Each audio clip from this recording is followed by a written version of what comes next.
elders like the chairman of the Equalization Fund, colleagues, members of parliament, na watu wa Garissa. For me today is a great honor because under the leadership that is present, together with the government and the people of Garissa County, for convening this very important conversation under the theme, Devolution for Better Health, Empowering Communities. And this is a true measure of devolution. It's not about the number of functions that has been transferred, but the quality of service that is delivered to our citizens. 13 years ago, there was a promulgation of our constitution, and I happened to be in parliament then, and I happened to be a young member of parliament under the leadership of the former Prime Minister, the Right Honorable Raila Odinga. And that constitution brought many things, from an independent judiciary to a very robust Bill of Rights. But there were two things that those of us who are now claiming for a new constitution, a very good public finance chapter, but there were two things. And one, we got it, and I really want the governor of Mombasa to listen to me. The one that we got, which was in the heart of Raila Odinga then, and our president, among other leaders, was devolution, ugatuzi. In fact, we stood and said, we must get devolved. Why did we say? Because the whole of Kenya was run through one street, and PS Mahabub knows. From the National Treasury to the office of the president, that is where resources were shared. That was where decision was made. And the people who were making those decisions, I don't want to go into another controversy, they know themselves. And they opposed us. They opposed the chapter of devolution. But I really want to thank Raila Odinga and William Ruto. They stood firm. The other one that they could not allow us to do was Raila Odinga and us believed in a parliamentary system of government. But those who had the tyranny of numbers refused us parliamentary system of government. And before I die, I hope one day there will be a parliamentary system of government that will devolve the election in our country from bomas to the constituencies. Like in many others, like in India, like in UK, like in Ethiopia, where elections are won at the constituency level. The party with the highest number of MPs will form the next government. But what do we have now? And I'll make it. You know, I like making very controversial statements. The people who believe in the tyranny of numbers today, if 3 or 2 of the largest communities in Kenya connive, they form a coalition, they will take over the presidency. And that is why the people of Coast Province and Northern Kenya, the pastoralists, we will make sure in the next election and in the subsequent elections, we will be #1 in terms of the tyranny of numbers. We will marry 4 wives. We will produce a lot of children. Kama mlitukataza parliamentary system, we will find you in a presidential system. Tutazaana, tutakuwa na numbers, hizo numbers zenu tutaifikia. But Raila Odinga believed in a parliamentary system where a Pokot, a Turkana, a Mijikenda, a Somali. Because let me tell you a good thing. There was somebody who was saying, oh, Aden Duale was made a leader of majority by somebody. Nobody made me. We were in a coalition, URP, TNA. When William Ruto took the position of the deputy president, the next position was that of the leader of majority. I became the leader of majority in as far as URP slots in that coalition was concerned.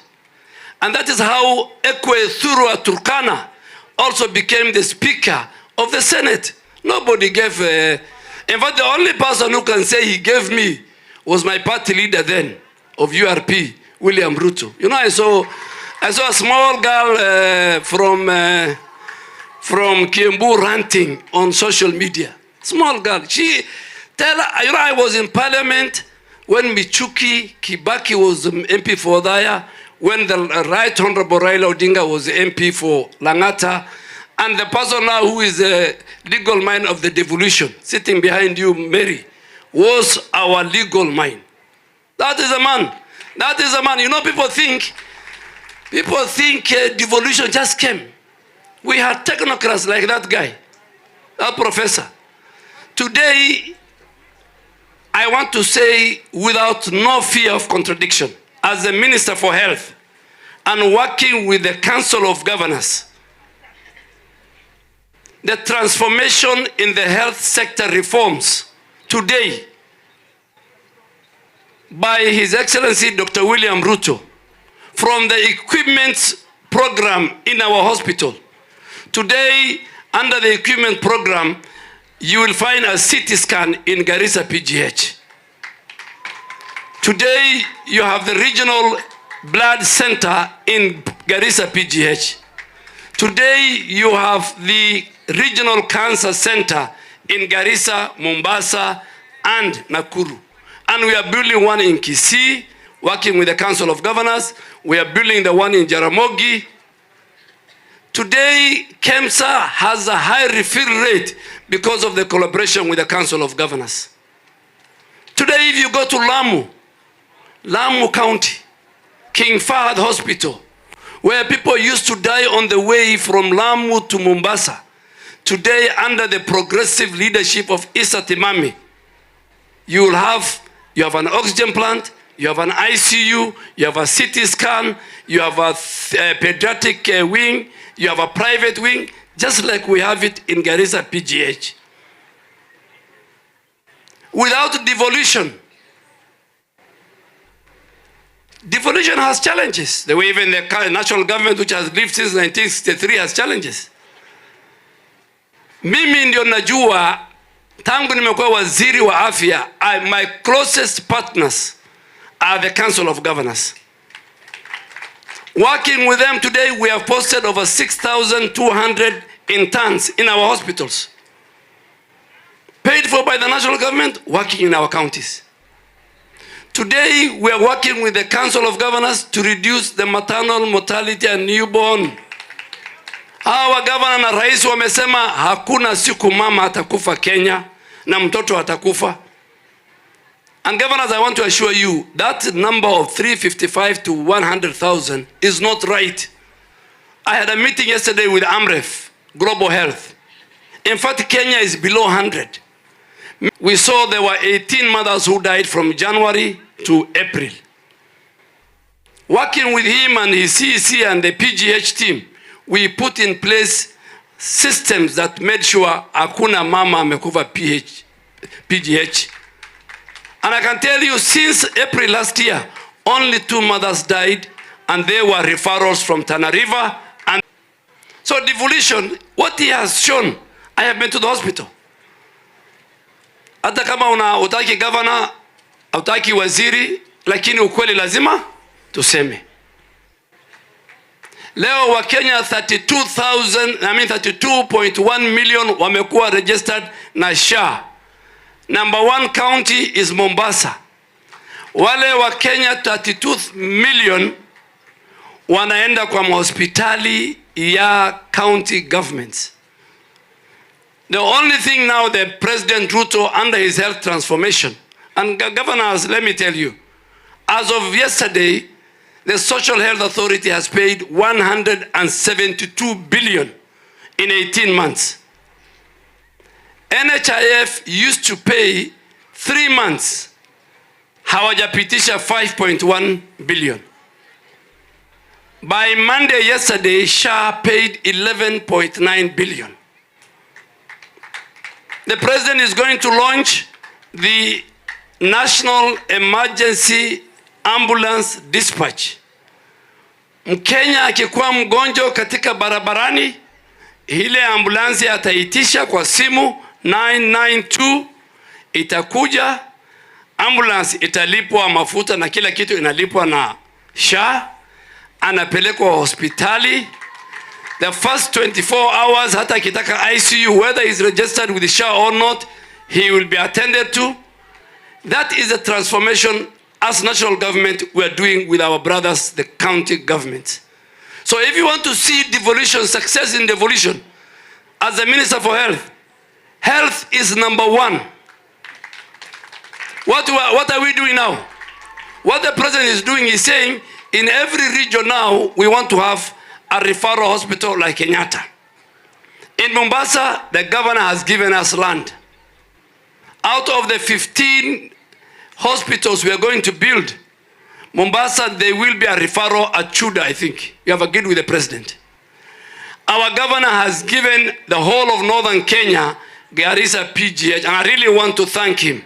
I really want to thank Governor Nadif for giving PGH to be the Kenyatta National Hospital referral for this region, the 5 counties. In Nyanza, we have turned Jaramogi now to be a referral. In Eldoret, we have MTRH. In Central, we have Kenyatta University, and we have Mwai Kibaki Referral Hospital. In Western, we are going to have the Kakamega Level 6 Hospital and Bungoma Level 6 Hospital. In Kericho, under the African Development Bank, we are putting a new Level 6. So that Kenyans don't move. They don't leave Garissa to go to Kenyatta Hospital. They must have their Kenyatta National Hospital here. So governors, I really want to thank you. The choice for Garissa to host this very important function represents both of the very remarkable progress that devolution has made historically in underdeserved regions like Garissa. Garissa reminds us that equity must remain at the heart of our national development. Whether geography, climate, or the distance should never decide or determine whether a mother survives childbirth or whether a newborn lives beyond the first month of life. While we celebrate these gains, we must also confront the reality that maternal and newborn mortality remains unacceptably high. Thousands of mothers and newborns continue to lose their lives each year from a very preventable causes. With the burden of the failing on our ASAL regions in terms of healthcare and other undeserved counties, every maternal death is a tragedy. Every newborn death is one too many, and these are not merely statistics. Their lives, their families, and their future loss. So mimi niko nafurahi sana. I agree with the Council of Governors. We need to do something about doctors' training. I have seen it and I have talked to a number of people. They are part of the reforms that we are doing. And I want you to agree with me and help me that if Garissa wants to send, for example, 5 doctors, we want our doctors to go out and get specialized. But we want Garissa or Mombasa to tell us we lack this particular specialty. Because we are overproducing in certain specialties, and in certain specialties we are lacking. And their place is being taken by foreign specialists.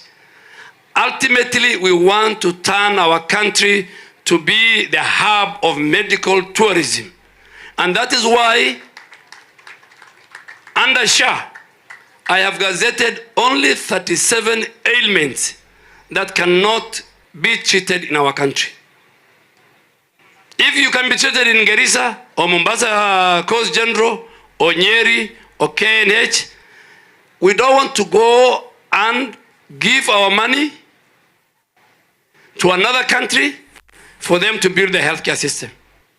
We want our money to remain here. We want our healthcare workers to be the beneficiaries of that resource. So MBDSR is a very, very important aspect of the whole transformation and reforms we're doing in the health sector. From digitization to making sure KEMSA has the right drugs, to making sure that we have a very robust health financing, and to make sure that our human resource, our healthcare workers are motivated, both in terms of training and in terms of their salary scale. And I really want to thank the Council of Governors. Let me say it myself, and I'm not saying for the sake of it, and I even say it in cabinet, that our two levels of government are not competing. Our two levels of government are complementary. Where we feel the Council of Governors is right, the national government led by the President, we are with you. Where we feel we need to have more consultation, we will have more consultation. All of us, we are serving the people of Kenya. So asanteni sana. Leo, I also want to thank, is it Zuri? Yeah, Zuri, thank you very much. I think ultimately we'll discuss with the Council of Governors, because I think the burden of cancer in our country, the way we're dealing with universal health coverage at Taifa Care, and making sure that health is an equalizer, we must also deal with, and the way we are dealing with maternal and newborn deaths, we are going to focus on NCDs and more so cancer. Because close to 44,000 Kenyans every year get cancer. And out of that, close to 29,000, they die. They die of either breast cancer, cervical cancer, name it. I think where we are missing as a country is that we must invest in early screening and early detection. Most of our citizens come to hospital when they have got, the cancer has reached either stage 3 or stage 4.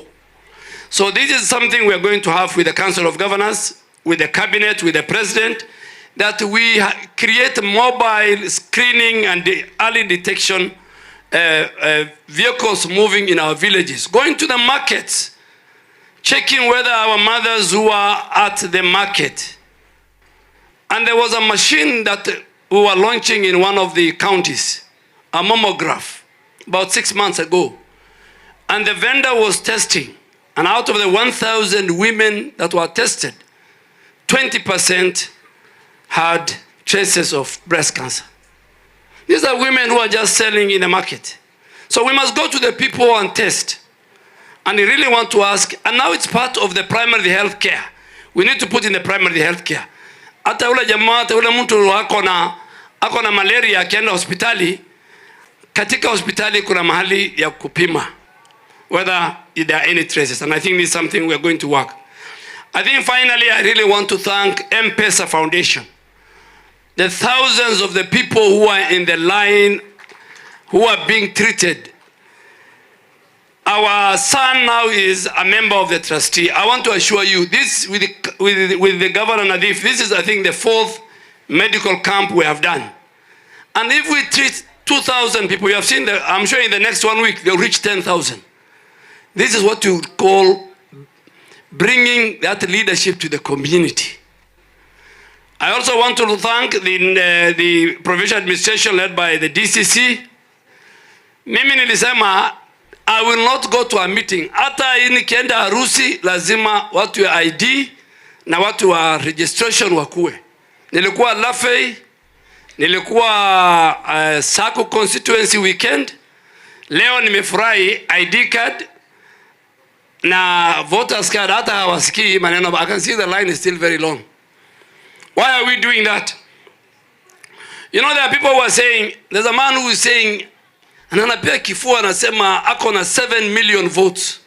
So I went to the database of IBC last night. Huyu mtu hata kura hiyo anasema haiko. It's about 3.5. Na hiyo 3.5, hata ukitoa wale wa Kenya wengine wanaishi pale, itakuja 2.5.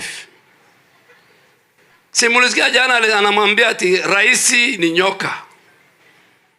Na ataua nyoka na mayai yake. Na hata akasema ati mimi next election sijui ataniua, atanifanya nini. I want to tell them Huyo mama amesema they can do nothing to you in Kisomali. I want to tell them, hawa watu waliingia siasa juzi. You know, God blessed me. I was sitting with Mwai Kibaki as the MP for Odaya. Mimi nimekaa na Michuki, nimekaa na Olentimama, George Saitoti, you know, the really leaders of our country. Nilikuwa na Mother Karua, alikuja hapa. Unajua amesahau. Alikuja hapa 2005 Mother Karua. Nataka nisikize vizuri. Alikuwa anapigia debe ile banana na orange. Sisi watu wa orange wa Raila Odinga tulifukuzwa hapa. Alafu akasema, that is the word she used. That, you know, you guys, you can't even convince these refugees. She called us refugees then, in 2005. 20 years later, another one is calling us when we meet the president, the first president to go and sleep in Mandera. In the history of Kenya was William Ruto. Tumefurahi, tumemchinjia mbuzi, tumekana kama viongozi. Anatuambia, rais amekutana na Al-Shabaab. Hiyo si matusi. Wakati rais alikuja Wajia, akatoa ile mambo ya discrimination ya watu wa Pwani, sisi watu wa Busia, akatoa, akaweka signature mwenyewe. Mahali inaitwa kama Mvita Grounds, inaitwa ama Tononoka Grounds, inaitwa Orehe Grounds. Tafuteni hiyo video. Akakuja akasema, huyo sasa ametoa hiyo ili wagaidi na hawa Somali na takataka yao wachukue kipande. Hiyo si matusi. Unajua mjinga ulikuwa nafikiri akirefuka mwerevu wako mashakani. Sisi watu wa Pwani na wafugaji na Waislamu tumerefuka. Wewe Abdul Nasir, huyu baba yake na Hussein Maalim were the first two ministers, Muslim ministers in the history of Kenya. Huyu amezaliwa mahali naitwa Majengo. Huyu Abdul Samad alikuwa mjumbe wa Mvita na ni mtu baba yake. Unajua baba yake alikuwa mtu wa ajabu sana. Hata alipokuwa waziri hakuenda kuishi Nyali, hakuishi Kizingo. Baba huyu alikuwa anaishi Majengo. Sasa pale Majengo watu wengi waliuawa. Ile misikiti inaitwa nini? Masjidil Musa. Kama siku ile ya katiba tukibadilisha, kama tungefaulu kuwa na parliamentary system, hii kifua watu wanapiga haingekuwa.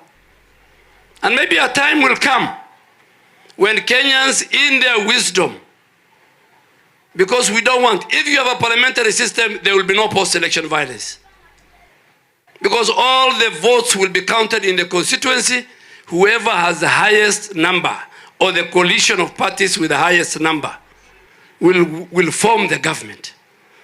And if that prime minister fails, so wakati wa katiba, sisi tulikuwa na kadi ya devolution na parliamentary. Sasa wakati wakatuambia tuchague moja.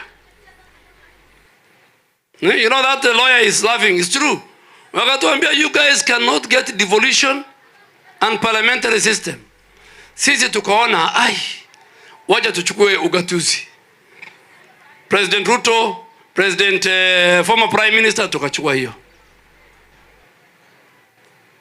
And you know, the only people in the public servants who can play politics by law are ministers. Even when they parliament passed the conflict of interest bill, they put it there. That ministers, even governors, your ministers can campaign for you, they can play politics. PSS and below they can't. So mimi sasa ofisi mimi nitakaa Monday to Thursday. Friday, Saturday, Sunday, mimi napiga debe ya William Ruto. Ule hataki akwende kabisa. Na hiyo WhatsApp group ndio tuko hapo. Ongeza watu ya Coast. Siku tumesema kuna WhatsApp group ya watu wafugaji. Tutaongeza. So tafadhali watu wetu mkate kipande. But I want to thank, just to conclude, I want to thank the leadership of the Council of Governors led by our sister, the whole team, our doctors who were there. And Abdul Samad said, there is no way you can delink politics and development. They are intertwined. Our people, mnazikia? Hii siasa ya Kenya ndio development. So I really want to thank the staff of the healthcare workers in Garissa led by the CEC, the chief officers, our CEO at the PGH. I'm sure when you go to sub-counties like Balambala, Dadaab, you go to sub-counties like Bura, you will see we have not reached where we wanted. But for the first time, a mother can do a cesarean in any of our sub-counties. Na huyu Katra alifanya hapa kazi. Wakati mimi nilikuwa mjumbe, she was in PGH. She is one of the people who transformed PGH. Huyu. The Council of Governors, you have got a very special person. She was a chief nursing and I think she was in charge of referrals. So we have given you our best. Mary unasikia? We have given you one of our best. Yes. And as a minister, I am ready. I have been and I'm willing. My work will not be okay without the Council of Governors and the counties. Huyu chair wa health na Mary, tukiingia kwa jam, mimi na waitanga hawa. Hebu kujeni. The last meeting they were with the chairman, they were with the vice chair, they were with the chairman of health, the Mary was there, and we resolved many issues. So, ya mwisho, which the governor said, the deputy president, if you read the Statutory Instruments Act, it says the only person who can deliver regulations to the National Assembly is the minister. So the deputy president is the chair of IBEC, is the chair of many things, but when it comes to regulations even touching on IBEC, he has to look for a minister to sign on his behalf. Only he has delegated the signature to go into parliament. So my good friend, and let me tell you good people, I have worked with Professor Kindiki as a leader of majority, the first leaders of majority. I have worked with him as the Minister for Interior and myself Minister for Defense. Kenya has a very decent, educated, muungwana, down to earth, working with his boss, Professor Kindiki. I wish we had Professor Kindiki from day one. Lakini Mungu hakupanga. So we have, Kenya is proud to have a very dedicated, decent, highly educated, down to earth deputy president. Wale wanamkiajeli hawamjui Professor Kindiki. So mimi niko hapa nyuma. Unajua loyalty ndio inakupeleka mahali. Ukikuwa loyal tu. Huyu Abdul Samad amekuwa loyal kwa mzee Raila. Mimi nimekaa nyuma ya Ruto na huyu Kindiki. But ultimately, we want to work for our people. I want to thank our healthcare workers, our consultants, who have agreed to work in some of the most remote areas. Very few consultants want to go to remote areas. So those who are working, Governor, they must be treated very well. You know, they go there. It's good to appreciate people. The backbone of our healthcare system. And that is why we agreed we should have no industrial disputes with healthcare workers. Whether it's internship, whether I'm happy you have resolved the issue of the CBA. You know, I was talking to David and I told him, now you have no problem. From August, you'll get your money. So we want to resolve all problems with our healthcare workers so that they also be very comfortable and stuff. So with those many remarks, it is my honor and duty to officially launch and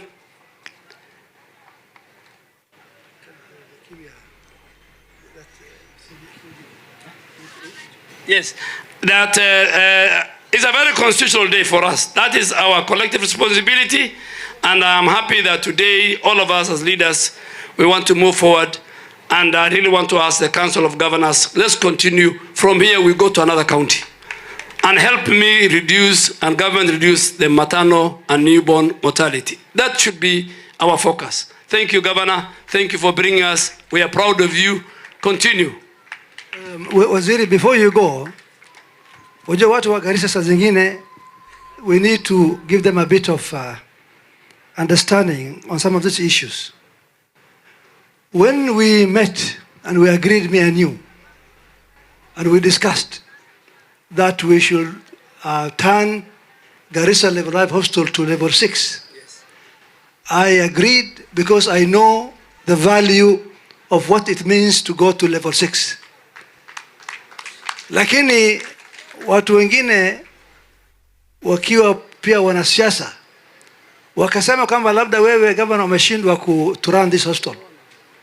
I want to tell them, waxaan inafahansiin rabaa wasiirka waad maqlayseen level 6 kan aan ka dhigayno Garissa County ma aha yani cisbitaalkii baan kari la'nahay sheekada hayto sheekada daciifka meelaha laga bixiyo cisbitaalkan lacagta naga baxdo ee meeshii uu joogay before devolution ee meeshii aan soo gaarsiinay waad garanaysiin iyo maanta iniga shaahidka ka taga soo fiiriya marka level 6 ka waxaan u dooranaynaa inaan ka dhigno macnaha inuu noqdo cisbitaal weyn oo lacag badan la helo dawladda laga helo dibadda laga helo oo marka regionka oo dhanba uu anfaco oo si aad u sii weyn oo u shaqeeyo oo lacag aad far badan uu helo marka inta ma jirtaa laakiin dadka leeyihiin governor show meesha uu ku rafaaday kuma rafaadeen been ba sheegaysid please tell me.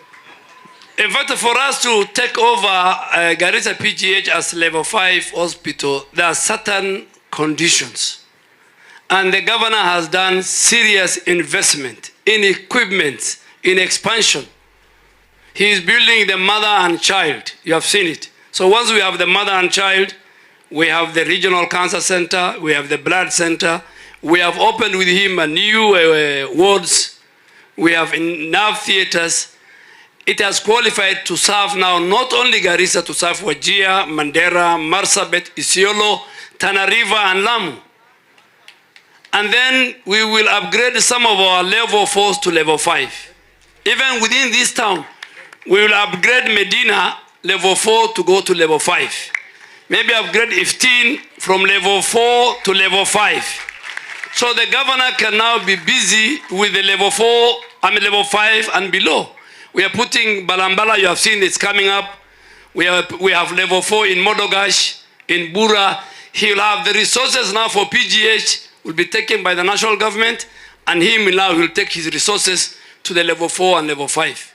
Marka waxaan sheekada maartay laga hadlay malaha BBC lagu dhageystay fadhi ku dirka waxa ay ku dhibin waaratan airportkeena soo yaalo terminalka quraxda badan governor dhise وياكتا غني ما مارس ورمم زمو stadium ka soo socdo county ga dhisaysa marka waxa weeyo waxaan ku dhahay ani adeeraad maxalli jiray ma wareyside warka rasmo marka xagga caafimaadka ani nadiif warba naga hari doona ana marka wasiirka caafimaadka asagana governor u ahaa waxaan rabnaa inaan blood center ga sayto meel kale la adeeg rasmo hada waa regional somo cancer waa lamid.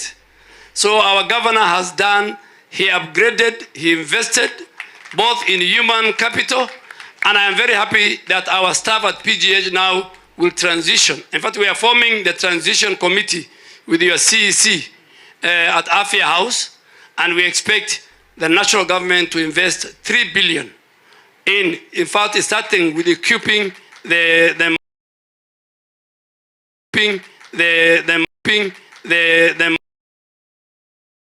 mother and child. Watashanga sana. We should go on a tour. In fact, now he's putting more wards because our maternity now is overcrowded. So he's putting more wards. So thank you very much.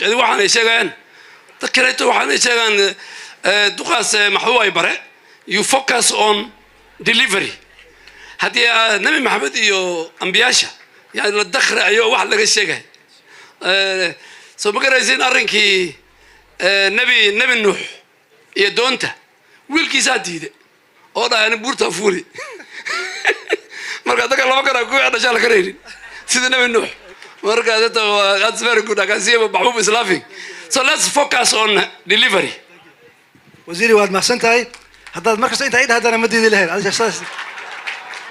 Okay, مركز هذا we are now coming. Let me now invite our chair, our CEO, Mary. Please come back to the front so that now you can take over from here.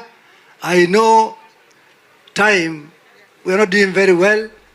Watu wamekaa na njaa, and therefore it's important that we conclude very quickly. I really wish that we can hasten whatever is remaining for the morning session. Asante. Tupigieni gavana makofi tafadhali.